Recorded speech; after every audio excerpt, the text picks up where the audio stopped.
So guys, in this video हम लोग discuss करेंगे कोहेसिव डिवाइसेस के बारे में। कोहेसिव डिवाइसेस होते क्या हैं? कनेक्टर्स। अगर आपको क्लियर पता है कि आपने कौन सा कनेक्टर इंट्रोडक्शन में यूज करना है, कौन सा बॉडी पैराग्राफ्स में यूज करना है और कौन सा कंक्लूजन में करना है, तो आप नोटिस करोगे कि आप अपना ऐसे इजीली 25 to 28 मिनट्स में लिख सकते हो।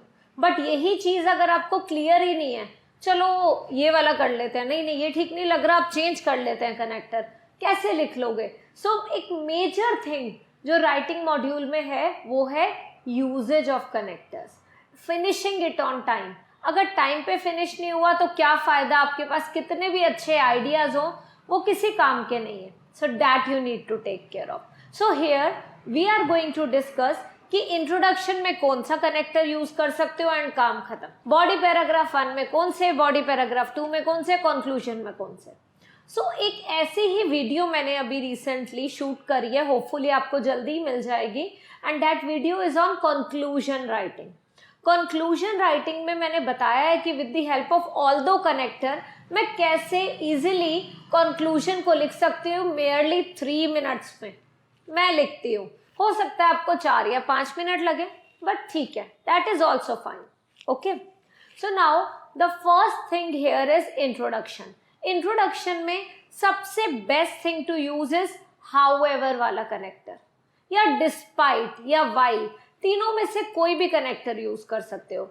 I usually prefer while and however, कभी कभार डिस्पाइट भी यूज कर ले। स्टार्ट हमेशा या तो पैसिव पैराफ्रेजिंग से करो या जेरंड से करो, it will help you in scoring मोर।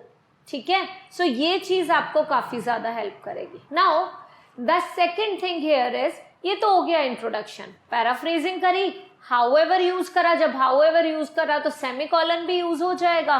इसके बाद हम बॉडी पैराग्राफ 1 लिख रहे हैं। अब बॉडी पैराग्राफ 1 में एक्सप्लेन करना है अपने आइडिया को। सो बॉडी पैराग्राफ 1 में आप इजीली यूज कर सकते हो नॉट ओनली बट ऑल्सो वाला कनेक्टर, और एक conditional sentence, 1 conditional sentence and preferably first conditional, क्योंकि फर्स्ट कंडीशनल एक ऐसा सेंटेंस है कंडीशनल जिसके बेसिस पे आपको ये बिल्कुल क्लियर हो जाएगा कि कैसे अपने एक आइडिया को एक्सप्लेन करना है। सो या तो इफ यूज होगा या व्हेन यूज होगा उसमें। इन अ सिमिलर मैनर आपने नेक्स्ट सेंटेंस में not only and but also use कर देना है और बिसाइड्स दिस यूज कर देना है। जब आपने ये 3 चीजें यूज कर दी, आप नोटिस करोगे कि आपका बॉडी पैराग्राफ 1 इन्हीं तीनों चीजों में खत्म हो जाएगा, बिकॉज सारे सेंटेंसेस कॉम्प्लेक्स हैं, आप इजीली हर एक चीज कर पाओगे। When it comes to writing an example, जो कि हर बॉडी पैराग्राफ में एक होना चाहिए, तो आप लिख सकते हो to further bolster my opinion, to further corroborate my viewpoint, corroborate my viewpoint, CORROBORATE. Okay, so that's what you can do, and that's all then enough. Some now more than enough, sorry. And at the end आप body paragraph को conclude कर दो with the help of double comparative. Already explain कर चुकी हूँ in one of my latest videos, पिक्स method, उसका भी मैं स्क्रीनशॉट, उसका भी लिंक शेयर कर दूंगी मैं अब। ओके, अब आते हैं हम बॉडी पैराग्राफ 2 पे। अब जो कनेक्टर्स बॉडी पैराग्राफ 1 और इंट्रोडक्शन में यूज हो चुके हैं वो बिल्कुल भी यूज नहीं होंगे बॉडी पैराग्राफ 2 में। So what will we be doing, will start our body paragraph 2 with interrogative sentence. उसके बाद हम यहाँ पे यूज करेंगे फर्दर मोर या more so, then will be using apart from this. ठीक है, एंड एक कंडीशनल सेंटेंस यहां आ जाएगा जो कि अब होगा थर्ड कंडीशनल। सो मुझे बिल्कुल क्लियर है कि ये मेरे एस्से का स्ट्रक्चर है, तो मैं तो इजीली कर लेती हूँ 25 to 28 मिनट्स में because of this structure.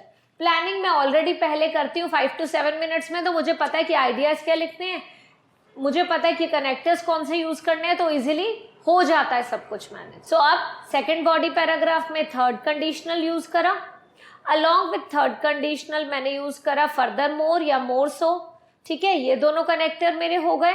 Body paragraph 2 को कंक्लूड करते वक्त I will be using 10 use करूंगी, and I will also use because of या due to this here, because of या ड्यू टू दिस। सो अब ये connectors मैंने अपने पिछले वाले में यूज नहीं करे हैं, तो मैं वही यहाँ पे यूज कर रही हूँ। कौन कौन से? इन क्रक्स, रादर देन यूज करूंगी मैं इधर, बिकॉज ऑफ दिस यूज करूंगी मैं इधर, इसके अलावा मैं यूज करूंगी more so and third conditional. Last में जब मैंने अपने पैराग्राफ को कंक्लूड करना है, देयर आई कैन यूज दस या फिर देयरफॉर। बस बॉडी पैराग्राफ 2 खत्म है। एंड इंटेरोगेटिव सेंटेंस से तो हमने ऑलरेडी इसे स्टार्ट कर ही लिया था। Last but not the least, conclusion, जो कि मैं एक वीडियो में ऑलरेडी डिटेल में भी बता चुकी हूँ। यहाँ पे आपने बस ऑल्दो यूज कर लेना है और कंक्लूजन हो जाएगा। एक्सेप्ट टोटली एग्री और टोटली डिसएग्री एसे में, हर किसी एसे में आप कंक्लूजन में ऑल्दो यूज करके you can write your conclusion effectively. Conclusion is nothing, just the paraphrasing of whatever you have written in the introduction. So that's all for today's session. I'll see you again in the next video of mine.